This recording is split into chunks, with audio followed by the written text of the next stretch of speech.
तीन प्रकार हैं, ध्यान प्रकरण, अर्चन प्रकरण और नाम प्रकरण। चौथे अध्यायों में ध्यान की महिमा समझाई है।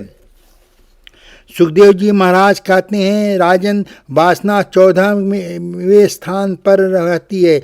5 ज्ञानेंद्रिय, कर्मेंद्रिय, मन, बुद्धि, चित्त और अहंकार 14 स्थान पर वास का निवास है। इस वासना को मारना है तो प्रेम से प्रभु का ध्यान करो। ध्यान से ही वासना मरती है। जो 2 अध्यायों में स्वरूप को अर्चना करता है, भगवान के स्वरूप को जो बार बार निहारता है, उसके मन में भगवान आकर के निवास करते हैं। आप सभी भगवान के प्यारे हो, ऐसा निश्चय करो। उस जिनकी आप पूजा करते हो, उस समय उस भगवान के स्वरूप को अपने हृदय में ले आओ। और सास कहता है कि जो प्राणी आँख से जिस वस्तु को बार बार देखता है, वही वस्तु हृदय में समा जाता है। आँखों में आप जिसको बार बार देखते हैं, वह वस्तु आपके हृदय में आएगा। इसीलिए आप घर में हर दरवाजे, हर स्थान पर भगवान के छवि, विष्णु भगवान के छवि रखना चाहिए, छापा रखना चाहिए, जिसमें आपके ध्यान व तस्वीर पर रहे। संसार को देखना नहीं है। संसार को देखने से, संसार का चिंतन करने से, संसार का चिंतन करने से, संसार का ध्यान करने से, संसार का ध्यान करने से ही मन बिगड़ा जाता है। सुखदेव जी कहते हैं, राजन, बड़ी बिगड़ा हुआ मन भगवान के दर्शन से ही सुधरेगा। संत तुकाराम, एक बार नियम था कि संत तुकाराम जगत में आँख से नहीं देखते। संत तुकाराम एक बार नियम था, संत तुकाराम भगवान के मंदिर जाते हैं, और मंदिर में जाने के बाद आज भगवान ने कौन सा श्रृंगार धारण किया है, उस श्रृंगार को अपनी आँखों में स्थिर करते थे। भक्ति जिसको करते हैं, भगवान के मन को स्थिर करना ही भक्ति है। मन को किसी ना किसी प्रकार भगवान में स्थिर करो। बहुत से लोग मंदिर में जाते हैं, भगवान के दर्शन करते हैं, दर्शन से मन जल्दी हट जाता है। मंदिर में खड़े होकर पूछते हैं कि तुम दर्शन करने के आए हो तो बताओ, बहुत दिन हो चुके हैं, तुम दिखाई नहीं देते। फिर उसके लड़के का संबंध कहाँ हुआ?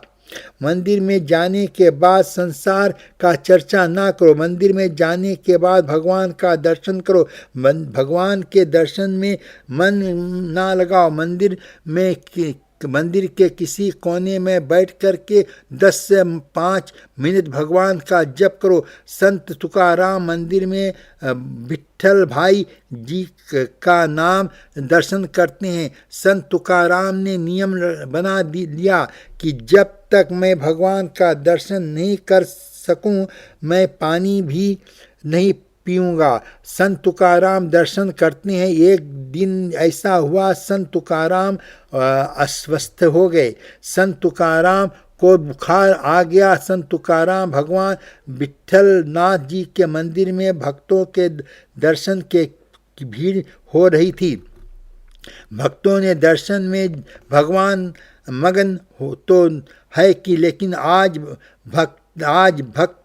भक्तों के देखकर रोते हैं।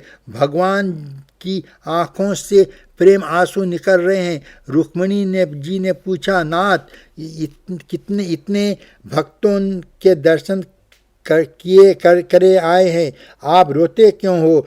क्या बात है। भगवान ने कहा, रुक्मिणी दर्शन के लिए भीड़ बहुत हो रही है। रुक्मिणी, ये जितने लोग दर्शन करने आए हैं इनमें इनके मन में कोई ना कोई स्वार्थ है। निस्वार्थ भाव से मेरा दर्शन करने को तुकाराम आता है। आज मेरा भक्त तुकाराम दिखाई नहीं देता। उसी समय रुक्मिणी ने कहा, नाथ कोई बात नहीं है, प्रतिदिन तुकाराम तुम्हारे दर्शन करने आते हैं। आज तुम ऐसा करे, चलकर तुकाराम का दर्शन करो। सुखदेव जी महाराज कहते हैं, राजन, सामान भक्ति वह है जिसमें भक्त भगवान का दर्शन करता है। उत्तम भक्ति वह है जिसमें भगवान भक्त के दर्शन करते हैं। जिस समय जीव यह भूल जाता है कि मैं जीव हूँ, उस समय भगवान भी भूल जाते हैं कि मैं ईश्वर हूँ। भगवान विट्ठलनाथ तुकाराम के घर आए और तुकाराम विवाहन हो गए और तुकाराम ने कहा, आज मैंने आपको दुख दिया है, आज आपको मेरे कारण कष्ट उठाना है।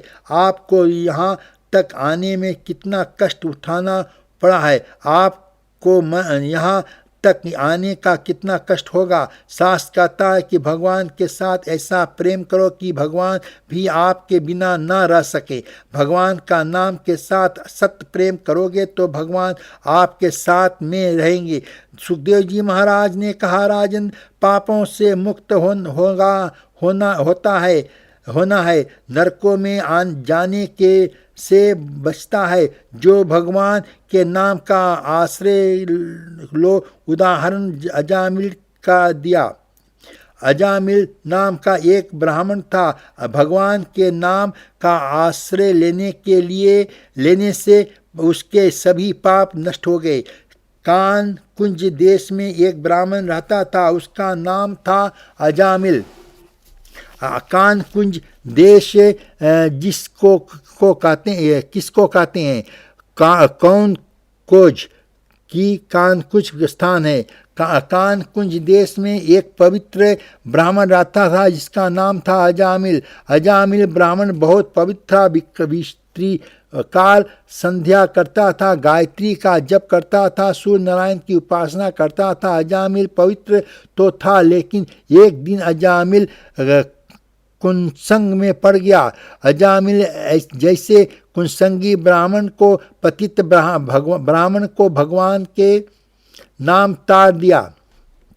भगवान के नाम में बहुत शक्ति है। भगवान के नाम जो पकड़ता है उसको जीवन में क्या नहीं मिलता है। अजामिल किसकी को कहते हैं, इसका थोड़ा विचार करें। वेदों में ऐसा वर्णन हुआ है कि जो माया के साथ खेलता है उसी को अजामिल कहते हैं। भगवान ने माया में दो वस्तुओं को रखा है, स्त्री और धन में माया है। संसार में बहुत से लोग का मन स्त्री में फंसा रहता है। 24 घंटे स्त्री का चिंतन करते हैं। स्त्री के चिंतन से मन कभी हटता नहीं है। शास्त्र कहता है कि जिसका मन स्त्री का चिंतन करता है उसका मन भगवान से दूर हो जाता है। बहुत से लोगों का मन धन में फंसा हुआ है। थोड़ी प्रतीति मिलती है। धन की चिंतन छोड़ करके लोग भगवान का चिंतन नहीं करते। थोड़ा से ही समय मिलता है। निवृत्ति में बैठकर जीव धन का ही चिंतन करता। स्त्री में पथारी में जाने के बाद निंद्रा नहीं आती, तो जिसका मन धन में फंसा हुआ है वह वहाँ धन का चिंतन करता है। बाजार का भाव घटेगा कि बढ़ेगा, क्या होगा जो अरे इस रात्रि में थोड़े समय निंद्रा नहीं आती है, बिस्तर में बैठकर भगवान के नाम का जप करो। थोड़े समय जो भगवान के याद करता है भगवान उसका रक्षक करते हैं, भगवान उसकी रक्षा करते हैं। सुखदेव जी महाराज कहते हैं, राजन, बहुत से लोगों का मन स्त्री में फंसा हुआ है, बहुत से लोगों का मन धन में फंसा हुआ है। धन और स्त्री इन दोनों में से जिसका मन हट जाता है वही भगवान को पा सकता है। भगवान ने दो वस्तुओं में भ्रम रखता है। संतों में वर्णन किया है कि जिसका मन कभी स्त्री का चिंतन नहीं करता, जिसका मन दूसरे की स्त्री और दूसरे के धन पर चिंतन नहीं करता, वह मनुष्य नहीं है। वह मनुष्य के आकृति में भगवान का तेज है। सुखदेव जी महाराज कहते हैं कि राजन, भगवान ने दो ही वस्तुओं में माया को रखा है, स्त्री और धन में। साधक को चाहिए इन दोनों में से धीरे धीरे मन को हटा दे, इन दोनों में से मन को बचा ले। सुखदेव जी महाराज कहते हैं, राजन, अजामिल पवित्र ब्राह्मण था। एक दिन क्या हुआ, अजामिल ब्राह्मण जंगल में यज्ञ करने के लिए लकड़ी तोड़ने गया। जिस समय जंगल में लकड़ी तो लेकर लौट रहा था, उस समय अजामिल ने मार्ग में देखा कि ये काला सुत पुरुष एक वैश्या के साथ संसार का सुख भोग रहा है। अजामिल ने उस शूद्र पुरुष को एक वैश्या के साथ काम सुख भोगते हुए देखा। अजामिल की आंखें में काम आ गई। अजामिल का मन बिगड़ गया। अजामिल ने निश्चय किया, भले कुछ हो जावे, इस वैश्या को मैं अपने घर ले जाऊंगा। शास्त्र कहता है कि जब भक्ति में 8 मुख्य है, भक्ति करने की इच्छा है तो आँखों को संभाल के रखना। काम आँखों के रास्ते पर आता है और मन में विकार उत्पन्न करने के बाद काम बाहर आता है। देख, ऐसा लिखा है कि आँखों में को जो दूसरे को बार बार देता है, उसकी आंखें बिगड़ जाती है। थोड़ा विचार करो। भगवान में व्यास जी ने यहाँ एक तक वर्णन किया है, जगत में कौन प्राणी ऐसा होगा जो अपनी माता को, अपनी बहन को, अपनी पुत्री को बुरी भावना से देखता हो। संसार में कोई भी जीव ऐसा नहीं होगा जो अपनी माता को, अपनी बहन को और अपनी पुत्री को बुरी भावना से देखता है। लेकिन व्यास जी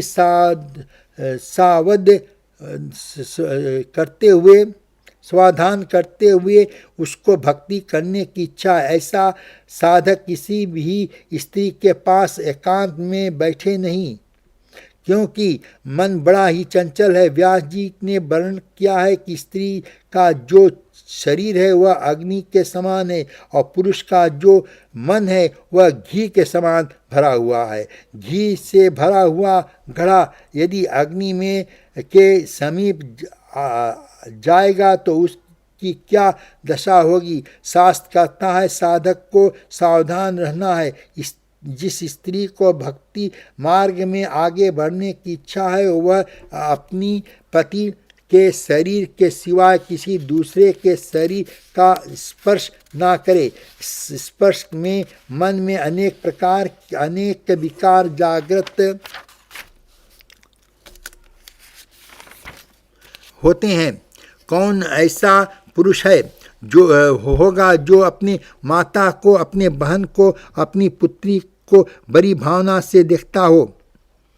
लेकिन शास्त्र सावधान करता है, एकांत में स्त्री को साथ बैठना नहीं, मन बड़ा चंचल है। एक बार क्या हुआ कि व्यास जी महाराज एक शिष्य थे, उसका नाम था जैमिनी ऋषि।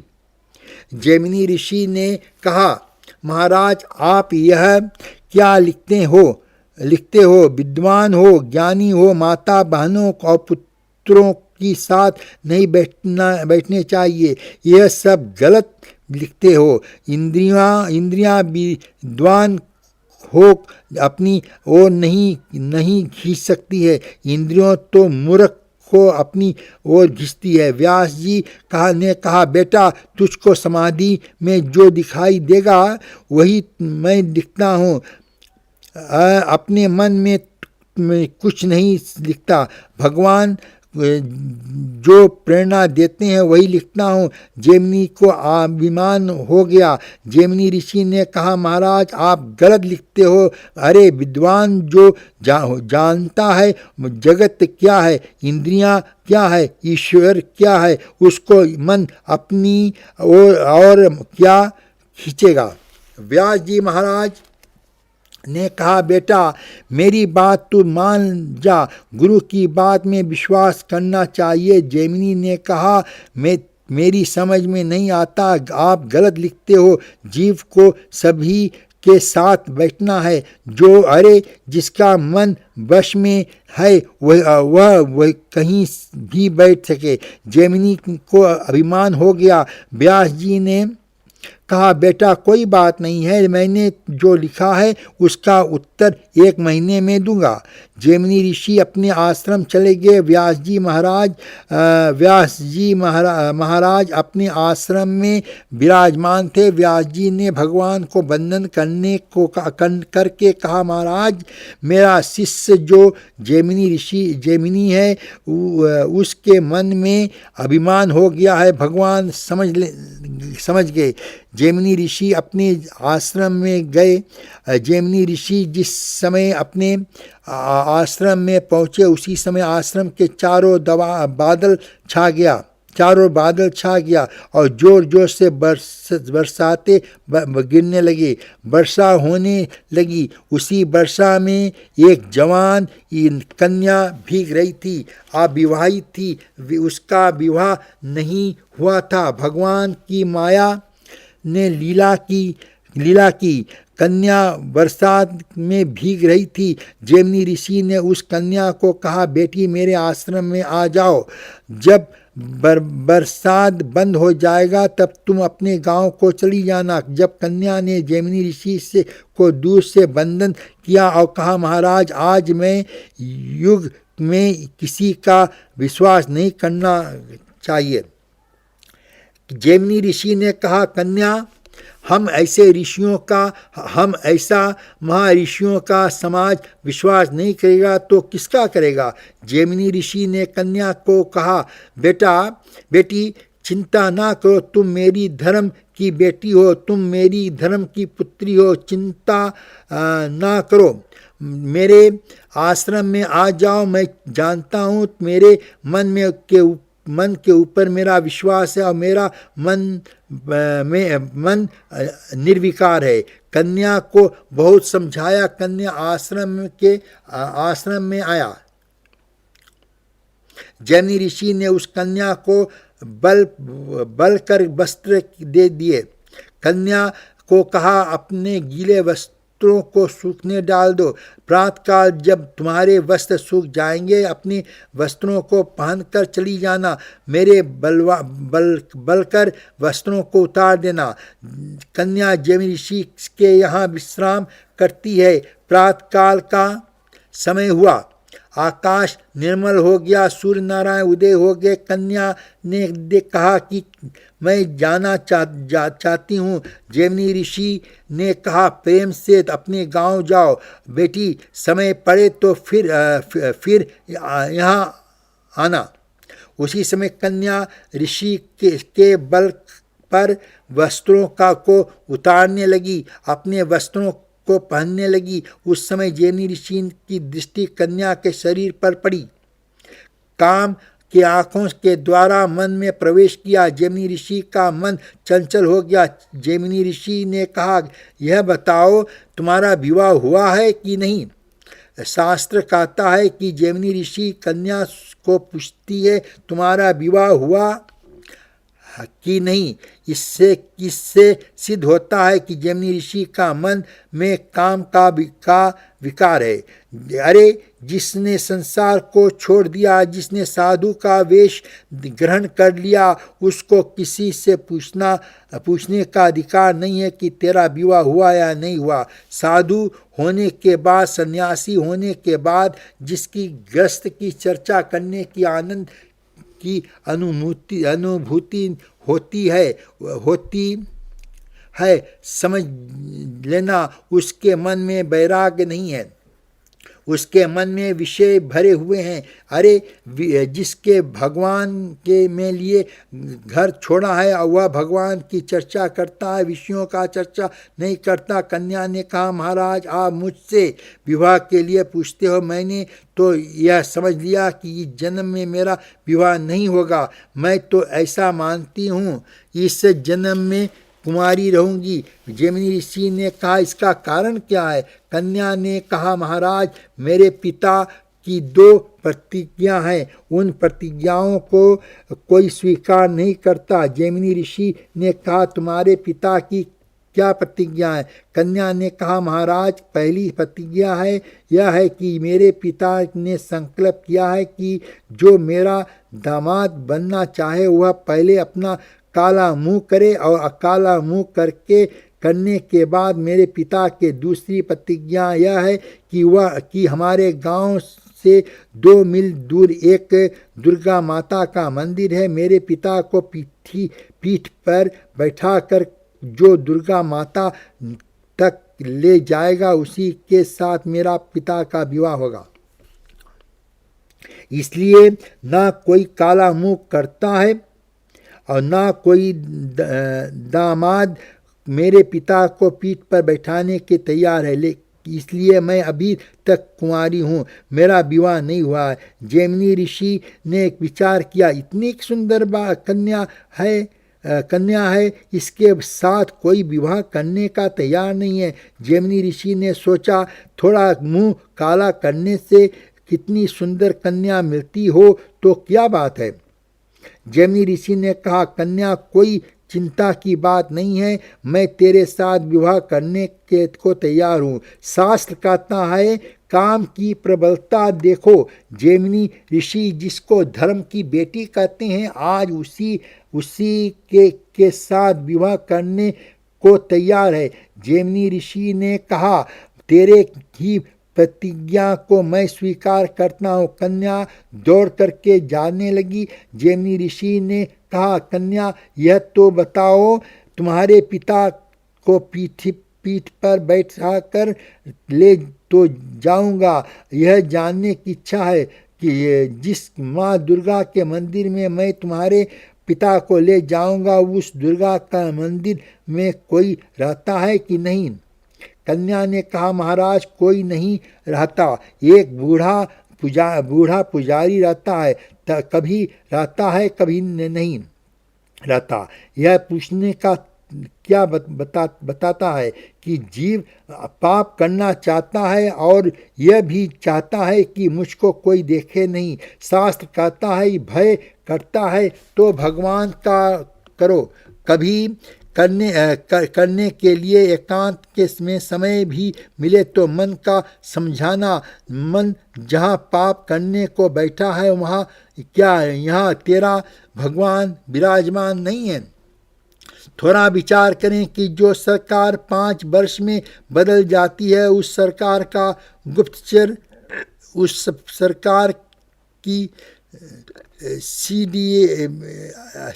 CDI है, और जो सरकार कभी बदलती नहीं है, कभी बदलने की नहीं, भविष्य में भी कभी बदलने की भावना नहीं है, क्या उसके कोई CD नहीं है?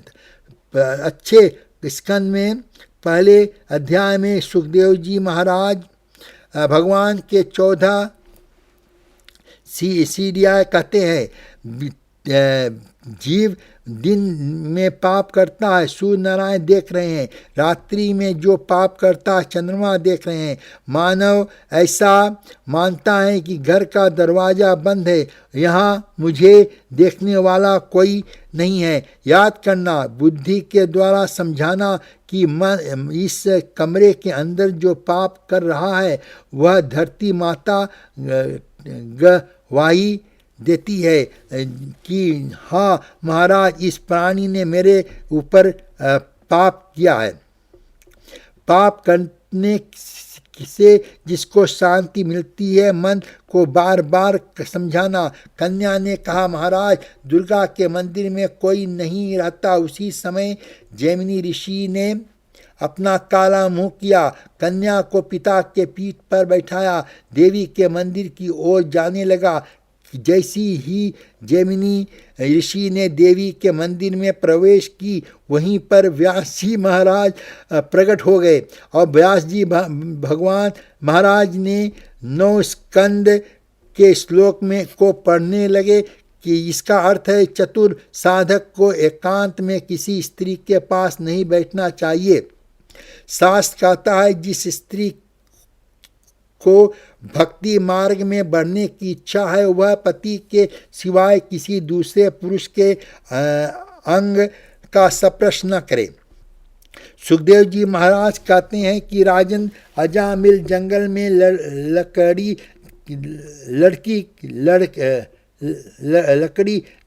लड़की जा रहा था। मार्ग में एक शुद्ध पुरुष को एक वैश्या के साथ संसार को सुख भोगते हुए देखा। अजामिल का मन बिगड़ गया। अजामिल घर में वैश्या को देखा।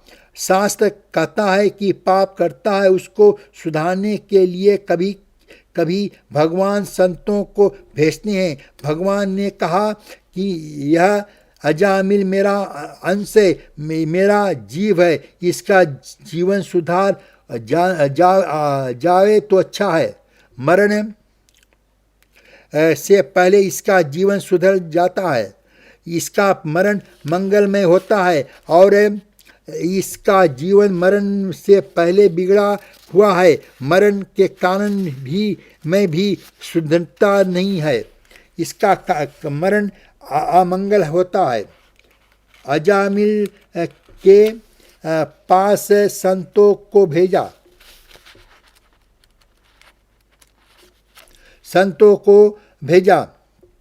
गांव के 4 संत आए। संतों ने आकर के भिक्षा की याचना की। अनेक गांवों के लोगों ने कहा महाराज हम लोगों के यहाँ कुछ नहीं है। हमारे गांव में अजामिल बहुत धनवान है। अजामिल के यहाँ जाएंगे तो अब अजामिल आपका स्वागत अच्छा करेगा। चारों संत तो अजामिल के यहाँ गए। अजामिल को देख कहा अजामिल आज मेरी ऐसी इच्छा है कि हम मध्यान्हकाल की भिक्षा तेरे घर पर करें। अजामिल ने कहा महाराज चले जाओ यहाँ से, मैं साधु वाधु को नहीं जानता, जाओ आगे बढ़ो। अजामिल ने कहा साधुओं ने विचार किया है कि यह दुष्ट है, इसकी बुद्धि बिगड़ी हुई है, चलो किसी दूसरे दरवाजे से भिक्षा मांगे। उसी समय वैश्या ने देखा कि संतों को अजामिल भोजन नहीं कराता है। वैश्या ने विचार किया कि यह जीव पाप में तो बहुत करता है, पुण्य नहीं करता। उसी समय वैश्या ने कहा महाराज मेरी ऐसी इच्छा है मैं आप लोगों को भोजन कराऊं। जिस समय वैश्या ने कहा कि भोजन कराऊंगा अजामिल मौन हो गए। अजामिल स्त्री में आसक्त है, इसीलिए स्त्री वैश्या किससे कुछ बोलता नहीं है। शास्त्र कहता है कि संसार में बहुत से लोग ऐसे लोग होते हैं जिसका रोब घर के बाहर ही चलता है, घर के अंदर रोब नहीं चलता। घर में जो पत्नी कहती है वही होता है, उसके सामने हाथ जोड़कर खड़ा होता है। शास्त्र कहता है भगवान की पूजा करो, भगवान का भजन करो। भजन करने का समय नहीं है, पत्नी की आज्ञा पालन करने का समय है। अजामिल वैश्या में आसक्त है। वैश्या ने कहा कि मैं भोजन करूंगी। उसी समय वैश्या भोजन बनाकर कराती है। संतों ने कहा अजामिल की पत्नी के ऊपर दृष्टि गई, पत्नी को देखा गर्भवती है। संतों ने विचार किया जिस जीव के घर में मैंने अन्न खाया है वह जीव का हमें कल्याण करना है। संत ब्राह्मण जिस घर का खाते हैं उसका कल्याण भी बताते हैं। संतों ने भोजन किया। भोजन करने के बाद संत फिर से अजामिल को मिलने गए। संतों ने कहा अजामिल भोजन तो बहुत अच्छा हुआ, भगवान का प्रसाद बहुत अच्छा था, अब हम जा रहे हैं। अजामिल ने कहा महाराज संतों ने कहा जाने की तो पूर्ण तैयारी है, लेकिन भोजन के बाद थोड़ी दक्षिणा मिलना चाहिए। दक्षिणा नहीं मिली। अजामिल ने कहा, महाराज मैं तो जगत को लूट कर खाने वाला हूँ, आपको लूट नहीं रहा हूँ, यही मेरी दक्षिणा है। उसी समय संतों ने कहा कि दक्षिणा नहीं देगा। संतों ने कहा इसकी दक्षिणा देने की इच्छा नहीं है, कोई बात नहीं है। संतों ने कहा दक्षिणा देने की इच्छा नहीं है तो कोई बात नहीं है, हम तुमसे एक और भिक्षा मांगते हैं। अजामिल ने कहा, अब क्या मांगते हो? संतों ने कहा, देख हमको ऐसा लगता है तेरे यहाँ जो बालक हो उस बालक का नाम नारायण रखना। अजामिल ने कहा, महाराज मैं अपने बालक का नाम नारायण रखूं या रखूं, इसमें आपको क्या लगेगा? संतों ने कहा, लेना देना कुछ भी नहीं है। यदि तुम हमारे कहने पर हमारा प्रार्थना से अपने बालक का नाम नारायण रखेगा तो कभी हम इस मार्ग से जाएंगे तो हम को याद रहेगा कि हमने इस घर में भोजन किया था। हमारे इष्ट देव का नाम बालक घर में खेलता है। अजामिल ने कहा, महाराज अच्छा है, आपका कहना मैं मानता हूँ। मेरे यहाँ जो बालक होगा उसका नाम मैं नारायण ही रखूँगा।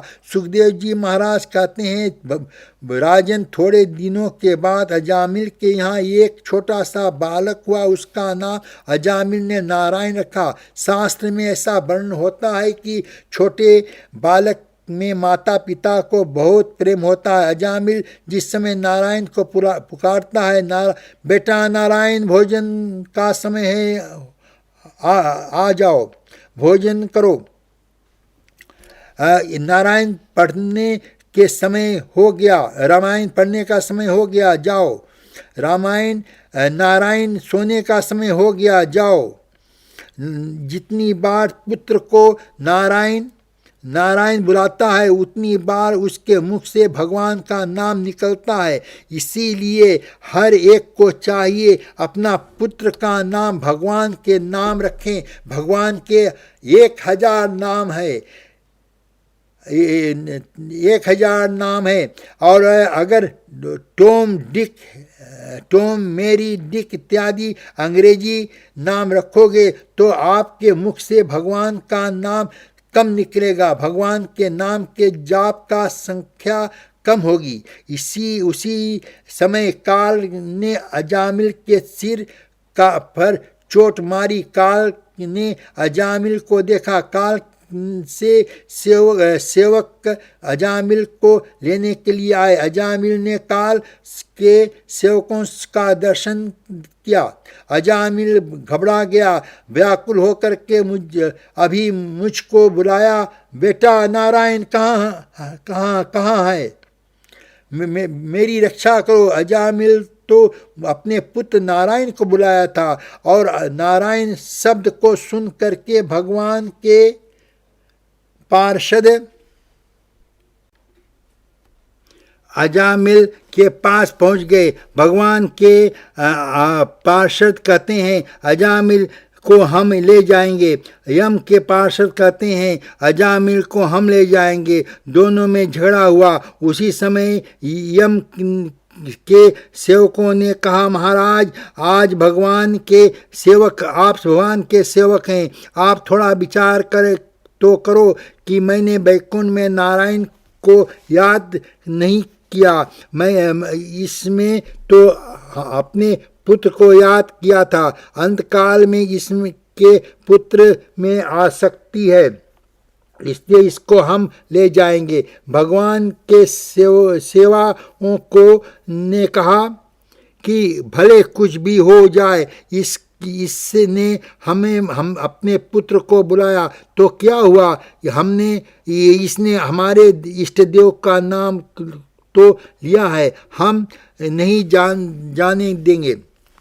यम के सेवकों ने हट किया, भगवान के सेवकों ने यम के सेवकों को मारा। यम के सेवक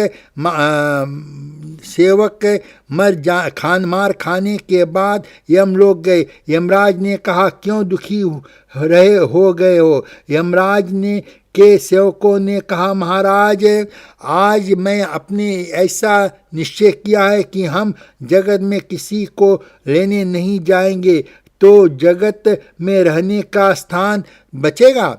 तो आप थोड़ा विचार करें कि हमारे और आपके घर में किसी का मरण नहीं होता तो क्या घर में रहने की जगह मिलती? घर में कितने अनर्थ होते हैं।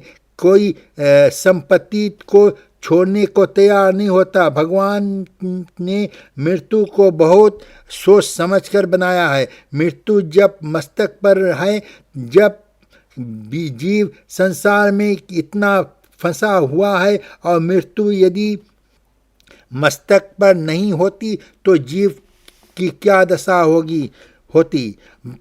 यमराज ने कहा, क्या बात है, क्योंकि किसी को लेने नहीं जाओगे?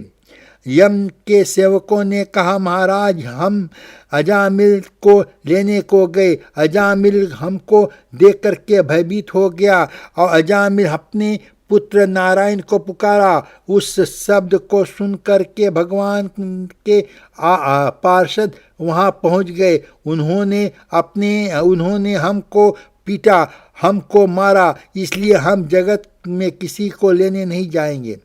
अजामिल ने उसी समय भगवान के चरणों में वंदन किया। भगवान, मेरे को क्षमा करो। जिस भक्त के मुख से जान कर के या अनजाने के अंतकाल के समय आपका नाम निकलता है, उसके समीप के ये सेवक क्यों पहुँचते हैं? यमराज ने कहा, मेरे दरबार में किसको लाना है और इस पर थोड़ा विचार करो। यमराज अपने सेवकों को 6 स्कंद में 3 अध्याय में 29 श्लोक में कहते हैं कि उन सेवकों को मेरे यहाँ लाओ, उन पुरुषों को मेरे दरबार में लाओ, उनकी जिह्वा कभी भगवान का भजन नहीं करती, उन पुरुषों को मेरे दरबार में लाओ, और जिसका चित्त कभी भगवान में के पादों को चिंतन नहीं करता, उस पुरुष को मेरे दरबार में लाओ, जिसका मस्तक कभी भगवान के आगे, अपने बड़ों के आगे झुकता नहीं है। उन पुरुषों को मेरे दरबार में लाओ कि मैं उनको दंड दूंगा। थोड़ा विचार करो, यदि आप सभी लोग को यमराज के लोक में जाने की इच्छा है, तब तो मौन बैठे रहना और संसार के सुख भोगते रहना। और यदि आप लोगों के भगवान के धाम में जाने की इच्छा है तो प्रेम से भगवान के कीर्तन करना। अपने यमराज ने अपने सेवकों को कहा कि जो प्राणी 3 काम नहीं करता, उनको मेरे दरबार में लाओ, मैं उसको दंड दूंगा। थोड़ा विचार करे। अजामिल ने अपने पुत्र का नाम नारायण रखा और अजामिल ने अंतकाल में अपने पुत्र नारायण को याद किया। नारायण अपने पुत्र को पुकारा और तो भगवान के पार्षदों ने अजामिल को रक्षा की। शास्त्र कहता है कि आपके घर में कोई बालक हो, आप भी उस बालक के नाम भगवान के नाम पर रखोगे तो आपका भी कल्याण होगा। लेकिन आजकल के लोग ऐसे होते हैं कि उनका पुराना कुछ भी अच्छा नहीं लगता है। मेरा नहीं लगता, मेरा डीक, मेरा जेस, मेरा मार्गरेट, मेरा लोरन, ऐसे नाम रखते हैं जिस नाम को कोई अर्थ नहीं है। ऐसा नाम रखने के से क्या मिलता है? यदि बालक का नाम राम होगा और आपको बार बुलाएगा तो 5 बार भगवान के नाम का जप होगा। सुखदेव जी महाराज कहते हैं, राजन, भगवान का नाम जानकर के कोई प्राणी लेता या ना अनजाने में लेता है, भगवान का नाम पाप को जलाता है। उदाहरण दिया कि कोई प्राणी अग्नि के ऊपर जान कर पैर रखे या अनजान में रखे, अग्नि का स्वभाव है कि पैर को जलाना। 6ठे अध्याय के दूसरे अध्याय में 18 श्लोक में सुखदेव जी महाराज ने कहा, राजन, अग्नि के ऊपर कोई जानकर पैर रखता है तो भी अग्नि पैर को जलाती है, और कोई व्यक्ति भूलकर अग्नि पर पैर रखता है तो अग्नि भूल में भी पैर को जलाती है। कोई व्यक्ति ऐसा कहे कि मुझे क्षमा करो, भूल में मैंने तुम्हारे ऊपर पैर रख दिया, तो क्या अग्नि क्षमा करेगी? अग्नि का स्वभाव जिस प्रकार है, जिस प्रकार पैर को जलाना है, उसी प्रकार भगवान के नाम का स्वभाव है पाप को जलाना। आप भगवान की कथा सुनते हो, भगवान के प्यारे हो, आज से में ऐसा निश्चय करना, घर में कोई भी नया बालक हो, उस बालक का नाम भगवान के नाम पर रखना। सुखदेव जी महाराज ने कहा, राजन, भगवान का नाम जी किसी भी प्रकार लेता है, भगवान का नाम उस जीवन में कल्याण ही करता है। गिरते समय, फिसलते समय पैर में चोट लग जाए तो उस समय सर्प काट ले, उस समय कहीं भी व्यक्ति जा रहा है, दुख हो गया, उस समय विवशता में जो भगवान के नाम का जाप करता है, भगवान का नाम उसका कल्याण कर देता है। संसार में कोई भी वस्तु नष्ट हो जाए कभी हाय हाय नहीं करना, हरी हरी करना। परदेश में फिजी के निवासी परिवार या मित्र को देख करके हाय हाय करते हैं। परदेश में उन लोगों, खास करके कनाडा में और अमेरिका में भी जस्ती होता है, लोग देख करके फिजी से लोग अगर वहाँ जाते हैं, परिवार से मिलते हैं, तब वे लोग करते हैं हाय हाय। ऑस्ट्रेलिया में भी लोग करते हैं हाय हाय, लोग करते हैं, हरी हरी नहीं करते हैं। हाय हाय करने से क्या मिलता है? आप थोड़ा विचार करो। कोई माता बहन जल्दी से कथा सुनने जाती है और उसने विचार किया 2 बजे जल्दी चलो, नहीं तो कथा निकल जाएगी। अब जब कथा में जाकर बैठ गई, थोड़ा समय बीत गया, तब उसको ध्यान आया कि आज रसोई का दरवाज़ा नहीं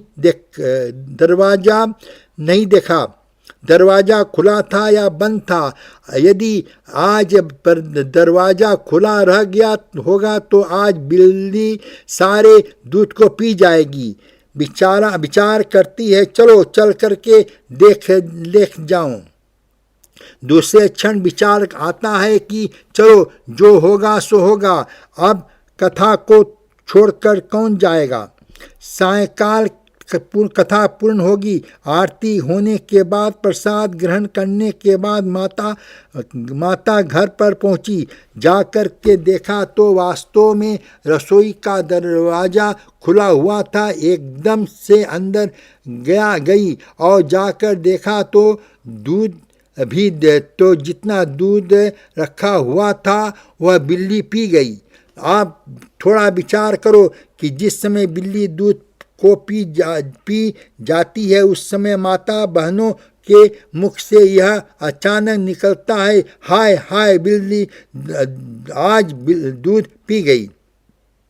अरे आपने जो 2 बार हाय हाय बिल्ली दूध पी गई तो क्या दूध लौट कर आ गया?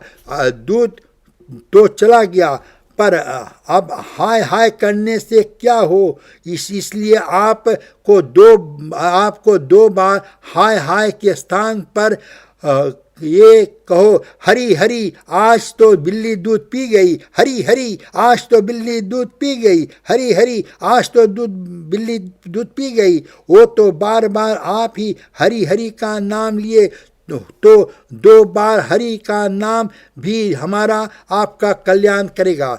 व्यवस्था में भी जो हरि हरि कहता है भगवान उसका कल्याण करते हैं। सुखदेव जी महाराज कहते हैं, राजन, भगवान का नाम अमृत से भी मधुर है।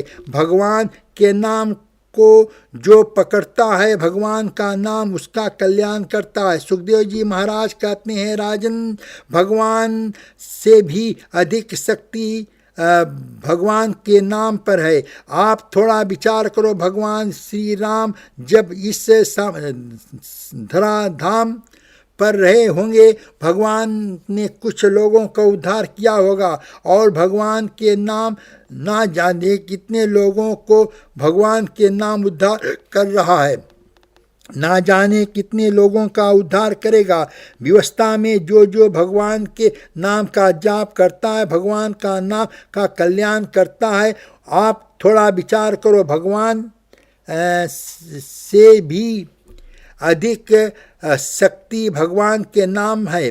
भगवान श्री राम जिस समय लंका में युद्ध करने को पधारे, समुद्र में के किनारे पहुँचे, उसी समय भगवान श्री राम ने विचार किया, सुग्रीव को कहा, सुग्रीव, यह समुद्र कितना गहरा है, यह समुद्र बहुत चौड़ा है, इसको पार करके लंका में पहुंचना बड़ा कठिन है, इस समुद्र को कैसे लांघा जाएगा। उसी समय नल और नील ने कहा, आप चिंता ना करो, आपकी कृपा से हम समुद्र पर पुल बना देंगे। राम नाम का प्रताप देखो कि नल और नील दोनों जिन पत्थरों पर राम नाम लिख करके समुद्र में फेंकते हैं, राम नाम के प्रताप से वह पत्थर तैरने लगता है। राम जी का नाम ने विचार किया, मेरे नाम में बड़ी भक्त शक्ति है कि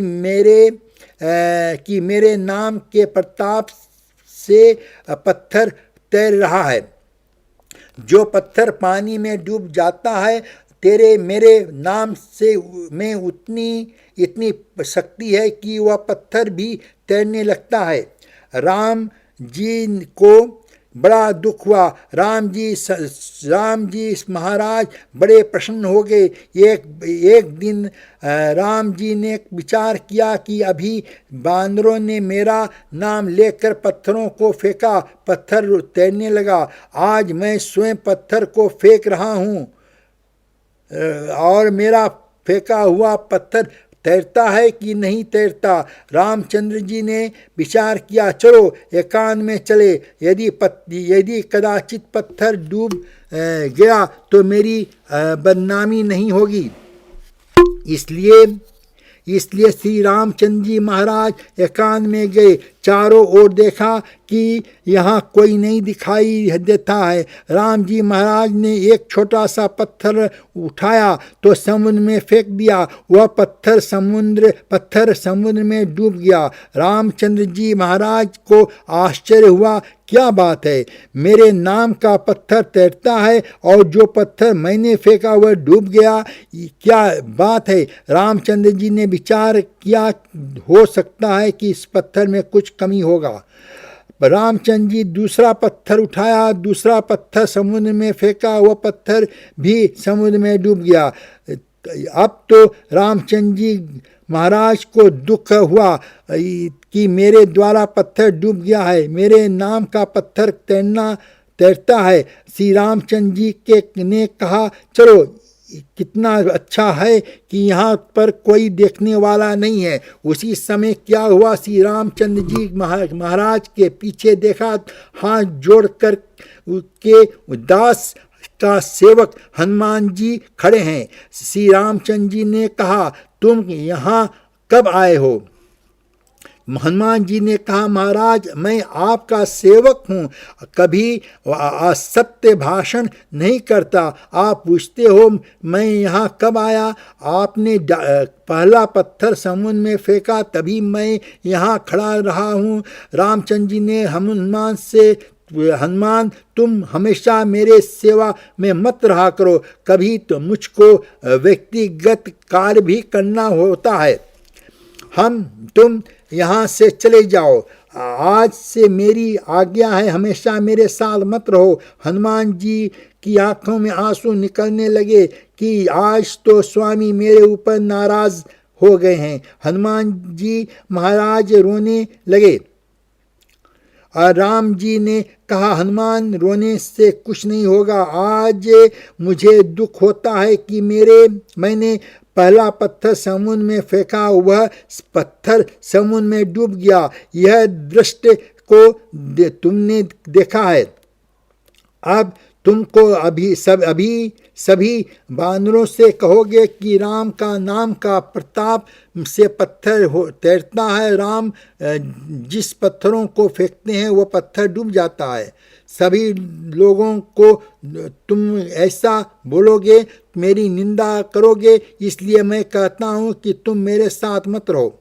हनुमान जी महाराज तो बुद्धिमान में श्रेष्ठ हैं, हनुमान जी के समान कोई बलवान हुआ नहीं है, हनुमान जी महाराज के समान कोई बुद्धिमान हुआ नहीं है। संसार में ऐसा देखा जाता है कि जो बहुत बुद्धिमान होता है उसके अंदर बल कम होते हैं, और जिसके अंदर बल ज़्यादा होता है वह उसके अंदर बुद्धि कम होती है। हनुमान जी महाराज बुद्धि के धाम हैं और बल के निधाम है। हनुमान जी ने कहा, महाराज मैं किसी से नहीं कहूँगा कि राम जी का फेंका हुआ पत्थर समुद्र में डूब गया है। रामचंद्र जी ने कहा, यह बताओ कि समुद्र में पत्थर क्यों डूबा है। रामचंद्र जी महाराज तो बुद्धिमान है। हनुमान जी ने कहा, मैं बताऊं पत्थर क्यों डूब गया। महाराज मैं तो ऐसा मानता हूँ, जिसको आप पकड़ते हो वह भवसागर से तट पर जाता है, और जिसका भगवान श्री राम लेकर स्वयं फेंक देते हैं वह संसार सागर में क्यों नहीं डूबेगा। पत्थर इसलिए डूबा है कि आपने पत्थर को फेंक दिया है। संसार जिसको फेंक देता है वह आपकी शरण में आ जाता है। भवसागर से तट पर जाता है, और जो आपकी शरण में आता है उसको आप फेंक देते हो। यह संसार सागर में क्यों नहीं डूबेगा। श्री रामचंद्र जी ने उसी समय हनुमान जी के पीठ पर हाथ फेरा। हनुमान, अब तुमको अपनी सेवा में कभी अलग नहीं करूँगा। हनुमान जी महाराज ने कहा कि मैं तो आपकी सेवक हूँ, आप तो जो बुद्धि देते हो उसी के अनुसार मैं अर्थ कर देता हूँ। आप सभी जानते हो हनुमान जी महाराज श्री रामचंद्र जी महाराज अपनी सेवा में क्यों रखते हैं।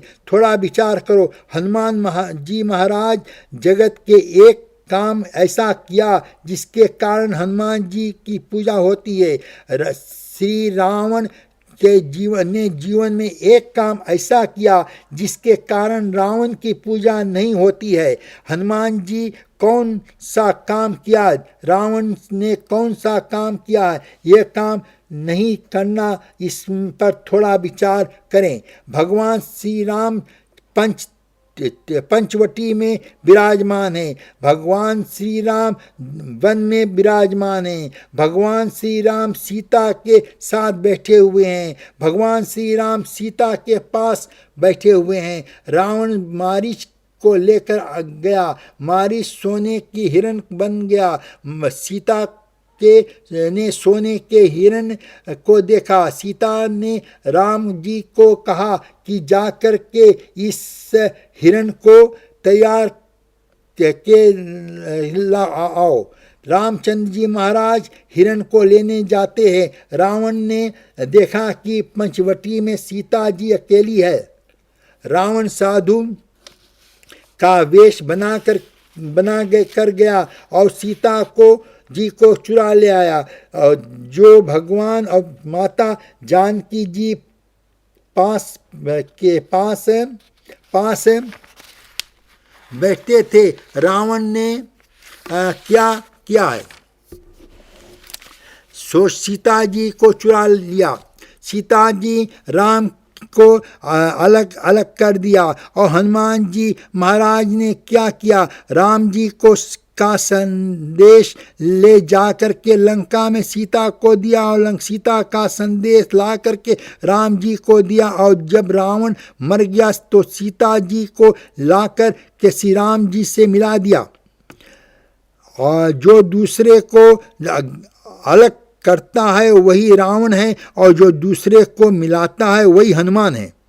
शास्त्र कहता है आज का समय ऐसा है, यदि हम दूसरों को मिलाने का प्रयास करते हैं तो आदर्श के साथ लोग हमारा भी नाम लेंगे। और जो प्राणी शांति से घर में रहते हैं उनके बीच में यदि हमने कलह करा दिया, उन दोनों प्राणी को यदि हम अलग करा दिया तो रावण की भांति हमारा नाम भी समाज से निकाल दी जाएगी। हनुमान जी ने सीताराम को ही नहीं मिलाया और हनुमान जी भक्ति और भगवान को ही नहीं मिलाया। पहले भक्ति भगवान को मिलाया, सीताराम को मिलाया और सीता को मिलाने के बाद हनुमान जी भगवान भक्ति भक्त भरत तीनों को मिला दिया। उत्तरकांड में आप देखें 14 वर्ष की अवधि में एक दिन शेष रह गया। भरत जी महाराज विचार करने लगे, अब मैं क्या करूं? कल यदि भगवान श्री राम नहीं आए तो मेरा जीवन व्यर्थ है। इस जीवन के रखने से क्या लाभ है? भरत जी आंखों में से आंसू निकल रहे हैं, राम राम जप कर रहे हैं। हनुमान जी देखा बहुत व्याकुल हो रहे हैं। हनुमान जी ने भरत जी को वंदन किया, राम राम। भरत जी की आंखें खुल गई। भरत जी ने हनुमान जी से पूछा, आप कौन हैं? हनुमान जी ने कहा, अपना परिचय दिया। पहले भगवान और भक्त को मिलाया। भगवान भक्ति को मिलाने के बाद हनुमान जी महाराज ने भगवान और भक्ति भरत तीनों को मिलाया। कहते हैं तात्पर्य क्या है कि यदि हम लोग दूसरे को मिलाने का प्रयास करेंगे तो हमारा भी समाज में नाम होगा, और यदि हम लोग दूसरे को अलग करने का प्रयास करेंगे तो रावण की भांति हमारा नाम भी संसार से निकल जाएगा। सुखदेव जी महाराज कहते हैं कि राजन भगवान के नाम में बहुत शक्ति है, इसलिए जीव को हमारा भगवान का नाम पकड़ना चाहिए। अजामिल ने के दुष्टांत के नाम की महिमा को समझाया। उसके बाद सुखदेव जी महाराज वर्णन करते हैं, राजन प्राचीन वरी राजा के यहाँ जो 10 प्रतिज्ञा हुए थे, उनके यहाँ दक्ष नाम का पुत्र हुआ। दक्ष के यहाँ जब कोई बालक नहीं हुआ तब दक्ष ने संसयुक्त स्तोत्र का पाठ किया। दक्ष के यहाँ 10,000 बालकों का जन्म हुआ। दक्ष ने अपने बालकों को से कहा, जंगल में जाओ, तपस्या करो, उसके बाद यहाँ आकर संसार का सुख भोगना और सृष्टि को आगे बढ़ाना। दक्ष के 10,000 बालक जिस समय नारायण सरोवर के किनारे तप करने को गए, मार्ग में देवर्षि नारद मिल गए। दक्ष के पुत्रों ने नारद जी को वंदन किया। नारद जी ने कहा, दक्ष के पुत्रों, तुम कहाँ से जा रहे हो? दक्ष के पुत्रों ने कहा, देवर्षि नारद, हम भगवान का ध्यान करने जाते हैं। ध्यान करने के बाद हम लोग गृहस्थ आश्रम में का सुख भोगेंगे। पिताजी की ऐसी आज्ञा है कि सृष्टि को आगे बढ़ाओ। उसी समय देवर्षि नारद ने कहा, भगवान का ध्यान करने तो जाते हो, लेकिन भगवान के ध्यान में तभी सफलता मिलेगी जब पहले मेरे 4 प्रश्नों का उत्तर देंगे। देवर्षि नारद ने दक्ष के पुत्रों से 4 कटु प्रश्न पूछे हैं। नारद जी, पहला प्रश्न किया है, दक्ष के पुत्रों यह बताओ कि ऐसा कौन सा देश है जिस देश में एक ही पुरुष रहता है? और दूसरा प्रश्न है, दक्ष के पुत्रों यह बताओ, कौन सा ऐसी गुफा है जिस गुफा में जाने के बाद कोई लौटता नहीं है? तीसरा प्रश्न यह है कि यह बताओ, संसार में ऐसी 2 नदियां हैं जो विपरीत दिशा में से बह रही है। चौथा प्रश्न यह है कि यह बताओ, संसार ऐसा चक्र है जो सभी के ऊपर घूम रहा है। दक्ष के पुत्रों ने कहा कि पहले प्रश्न का उत्तर है कि मानव शरीर एक ऐसा देश है जिस देश में एक ही पुरुष नारायण ही रहते हैं। सभी प्राणियों के अंदर 4 अचर, सभी जीवों के अंदर एक चेतन परमात्मा का विराजमान है। मानव शरीर ही एक ऐसा देश है जिस देश में एक पुरुष भगवान रहते हैं। दूसरे प्रश्न का उत्तर यह है, भगवान के चरण रूपी गुफा ऐसी गुफा है जिसको आश्रय लेता है उसको फिर से संसार सागर में आना नहीं पड़ता। भगवान के चरणों में को जो आश्रय लेता है उसके संसार में फिर से जन्म नहीं लेना पड़ता है। मानव शरीर मिला है, मानव शरीर के अंदर ऐसी भक्ति करो कि संसार में फिर से जन्म लेना ना पड़े। भगवान शंकराचार्य जी ने कहा है, उसी का जन्म लेना धन्य है जिसको एक बार जन्म लेने के बाद दूसरी बार जन्म नहीं लेना पड़ता है। उसी का मरना अच्छा है जिसको मरने के बाद फिर से मरना नहीं पड़ता है। सुखदेव जी महाराज कहते हैं, राजन, दक्ष के पुत्रों ने नारद जी को उपदेश किया कि महाराज, आप हमारी परीक्षा लेते हो। हम जानते हैं भगवान के चरणों को आश्रय लेना है, वह आवागमन के चक्रों से मुक्त हो जाता है। तीसरा प्रश्न का उत्तर है कि दक्ष पुत्रों ने कहा, महाराज, 2 नदियां का नाम हम कहते हैं। एक नदी का नाम है प्रद्युति और दूसरी नदी का नाम है निरुक्ति। प्रद्युति रूपी जो नदी है वह संसार की ओर बह रही है। निरुक्ति रूपी जो नदी है वह भगवान की ओर बह रही है। दक्ष के पुत्रों ने कहा, महाराज, चौथे प्रश्न का उत्तर यह है, काल चक्र ऐसा चक्र है जो सभी के मस्तक पर 24 घंटे घूमता रहता है। काल चक्र सभी के मस्तक पर सवार है। जिसका समय पूर्ण हो जाता है वह काल रूपी चक्र उसको मार देता है। नारद जी ने कहा, मैं जान गया, तुम ध्यान में सफलता मिलेगा। नारद जी ने कहा कि मैं जान गया, तुम दक्ष के पुत्र चतुर हो, तुम तो को ध्यान में सफलता तो मिलेगी, लेकिन दक्ष के पुत्रों, ध्यान से तन्मय हो जाना, कभी गृहस्थ आश्रम का सुख भोगने की इच्छा नहीं करना। अरे दुष्ट की चिंता ब्रह्म है को है, सृष्टि का चिंता जीव क्यों करता है। नारद जी ने उनको ऐसा उपदेश दिया कि दक्ष के सभी पुत्रों ने संन्यास ग्रहण कर लिया। सभी पुत्र साधु हो गए। दक्ष ने फिर से संकल्प किया और 10,000 पुत्रों ने जन्म लिया। दूसरे पुत्र नारायण सरोवर के किनारे जाते हैं। नारद जी ने उनको भी ऐसा उपदेश दिया कि वे लोग भी साधु हो गए। दक्ष जिन पुत्रों को भेजते हैं, नारद जी ऐसा उपदेश देते हैं, सभी पुत्र साधु हो जाते हैं। जैसे ही दक्ष के खबर मिली कि नारद जी मेरे पुत्रों को साधु बना देते हैं, उसी समय दक्ष को क्रोध आया।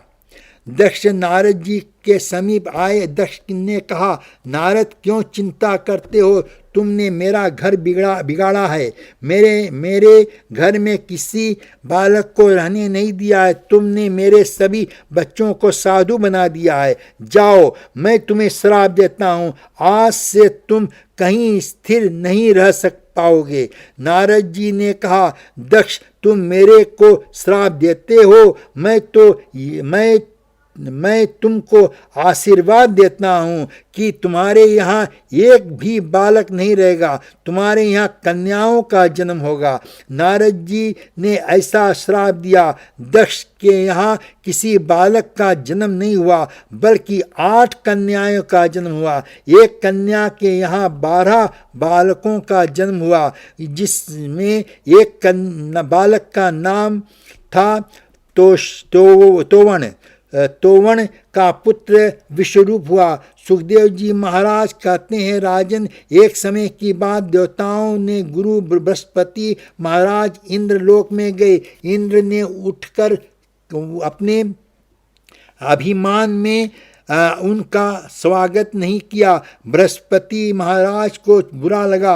बृहस्पति महाराज इंद्र के मान की अपेक्षा रखते हैं, धन की अपेक्षा नहीं। इंद्र को स्वागत तो करना चाहिए था। इंद्र ने अपने गुरु बृहस्पति का स्वागत नहीं किया। उसी समय बृहस्पति महाराज ने इंद्र को श्राप दिया, जा तू लक्ष्मी से हीन हो जाएगा।